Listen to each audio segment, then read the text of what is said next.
So we've built storm risk analytics for electric utility emergency preparedness managers. An emergency preparedness manager works with an electric utility to establish its two modes of operation. Obviously, the first mode is business as usual. The electricity system is working as expected. However, due to other factors such as cybersecurity impacts, acts of terrorism, failure of equipment, but the most significant impact to an electric utility's reliability and electricity delivery are weather events. Strong winds, icing, wet snow, heavy precipitation. When the threats are deemed significant enough, they can declare what's known as an incident command event. For example, an IT manager by day may now turn into the supply chain and restoration contractor hub manager in order to get those resources mobilized, up and running, and stood up.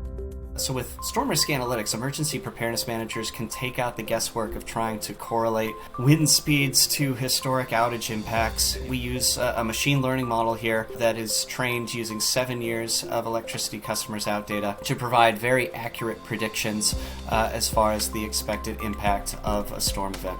With storm risk analytics, they're able to monitor in the lead up to the event changing trends, as well as potential escalations in the severity of the storms so that they can take the appropriate decisions and optimize their storm preparedness and response.